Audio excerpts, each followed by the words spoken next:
اشراق کا ٹائم ہوتا ہے، اس میں بعض کو علم نہیں ہوتا، یا بعض کہتے ہیں نماز رک جانا چاہیے، اس میں بعض مسجدوں میں سرخ بتی لگائی ہوتی ہے لوگوں نے، میں نے حدیث مسجدوں میں دیکھی، کئیوں میں سرخ بتی لگی ہوئی ہے اور نیچے لکھا ہوا ہے جب تک سرخ بتی جلتی رہے کوئی نماز نہیں ہوتی۔ یہ غلط ہے، 100% باطل ہے، اسلام کے خلاف ہے۔ جو رہی ہوئی نماز ہے نا بندے کی، رہی ہوئی نماز، اسباب والی نماز، ان نمازوں کے لیے 24 گھنٹے میں کوئی وقت ممانعت کا ہے ہی نہیں۔ سورج بالکل نکلنے کے قریب وہ آپ پڑھ سکتے ہیں نماز۔ اللہ کے نبی نے کہا جس نے سورج نکلنے سے پہلے 1 رکعت فجر کی پا لی اس نے نماز پا لی۔ اب 1 رکعت فجر کی پا لی کا کیا مطلب ہے؟ دوسری رکعت کب پڑھ رہا ہوگا؟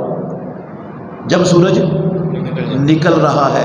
اللہ کے نبی نے تو نہیں کہا کہ تیری دوسری رکعت سورج نکلتے ہوئے ہوگی اس لیے نماز کوئی نہیں ہونی، انتظار کر سورج کے نکلنے کا، اسی وقت پڑھ لینی ہے۔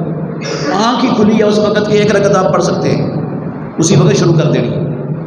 عصر کی جس نے 1 رکعت پا لی، پیارے پیغمبر نے فرمایا نماز پا لی اس نے۔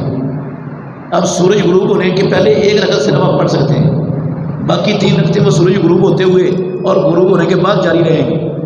منع کر کوئی، اللہ کے نبی نے کوئی نہیں منع کیا کہ یہ اس ٹائم نہیں پڑھنی، رکو گے تو قضا ہو جائے گی آپ کی نماز، عصر کی بھی اور فجر کی بھی، اس لیے شروع کر دینی ہے۔ مسجد میں آئے ہیں، مسجد کا حق ہے بیٹھنے سے پہلے 2 رکعتیں پڑھنا، کوئی نہیں دیکھنا یہ سورج طلوع کا ٹائم ہے، غروب کا ہے، سر پہ ہونے کا ہے، بیٹھنے سے پہلے 2 رکعتیں پڑھنی ہے، یہ مسجد کا حق ہے، اس کے بغیر چارہ نہیں۔